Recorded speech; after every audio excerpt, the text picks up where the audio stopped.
Now, could Toronto's housing market finally be cooling off? New numbers from the Toronto Real Estate Board show activity is rising in some areas but dipping in others. For instance, there were nearly 34% more listings last month than there were in April 2016, but the number of places actually selling dropped by just over 3%. Think that means prices are dropping too? Well, think again. The average selling price of a home rose to almost $921,000.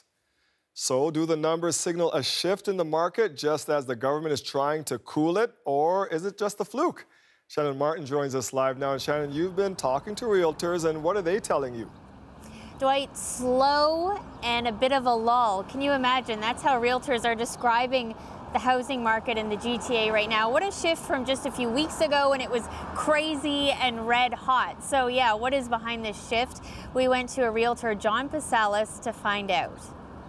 We're seeing buyers pull back, and I think that's partly just anxiety and uncertainty about what the recent provincial announcement is going to do to cool the housing market. Yeah, and you've talked a lot about the buyer and seller's psychology. So yeah. You think it's just nerves? Yeah, I think so. I mean, because nothing really in the recent announcements have done anything to really cool demand.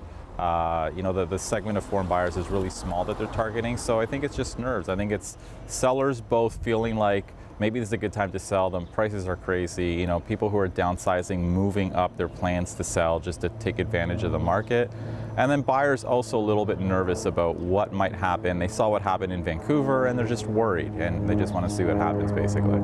I still have a hard time wrapping my head around the fact that it's cooling off when the prices are still going up. Yeah, I mean, but it's interesting. What happens there is, I mean, it's still a seller's market. Like, let's not kid ourselves. We still have, you know, less than about 1 month of inventory, you know, and in a balanced market, you have 6 months of inventory. So it's still a seller's market. It's just, you know, calmer than having 15 or 20 offers on homes. It's so significantly different from 6 weeks ago or even 4 weeks ago. So it's catching everybody a bit by surprise. It feels like a game. Should I buy now? Should I sell now?